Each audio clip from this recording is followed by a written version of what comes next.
writing on his Instagram. Hey, Tom. Yes, Andy, what are you doing? Hey, look, man, I don't get this. You're leading with the story about the Trump sex doll? Yeah, seemed like kind of a fun story. Yeah, that's fine, but you've got a huge Trump story literally sitting right there next to you. What do you mean? Tom, last night, CNN's crack media reporter Dylan Byers blew the lid off a giant conspiracy led by none other than one of our panelists, the Washington Free Beacon's Andrew Stiles. Using the global resources of a worldwide news organization, Byers was able to piece together a sordid yet riveting tale of corruption that some are saying might lead to the downfall of the once mighty Free Beacon. Wow, what happened? Well, it seems that Stiles, who calls himself an objective journalist, actually donated a large sum of money to the Trump campaign. I would suggest you grill him about that instead of talking about your little fun story. Back to you. Oh, thank you for bringing this to my attention, Andy. Okay, let's do that story. Andrew, I have a feeling Andy didn't tell me the whole story. What went on over there? How much money did you donate to Trump? I'm only guilty of loving America too much. Is that what it is? So, what happened, covering politics is a soul-destroying business. So I wanted to do something nice for my coworkers.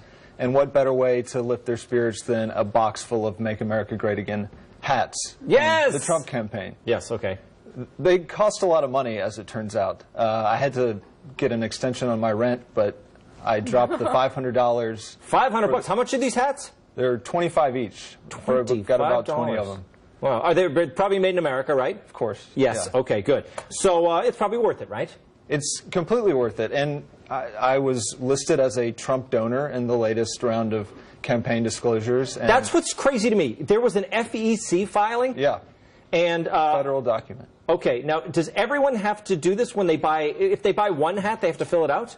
Or no? I don't know if it's, I think it's over a certain amount, but over, I was definitely over. So not just journalists, a regular American, if they bought $500 worth of hats, would have to fill out an FEC filing. If you do it on the website, yeah, and they'd get your address and occupation and everything. Well, you listed your occupation as ~1 Trump fan. Is this true?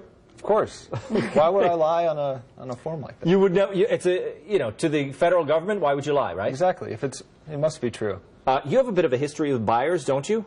Yeah, I do. Explain. We go way back. So I broke a story about George Stephanopoulos and the Clinton Foundation a while back. I was waiting to get a comment from them. They kept me hanging and then went to Dylan Byers, and he wrote the story as his exclusive. Aha.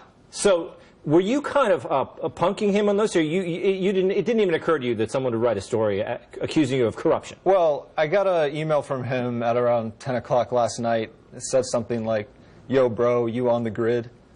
So, as one does. That's the way journalists talk to each other? I guess I wasn't sure what he's, I let him hang. I had a feeling he might do that. He might be writing the story because people had been tweeting about it. Instantly people found my name for some reason. I didn't. It is a fascinating story.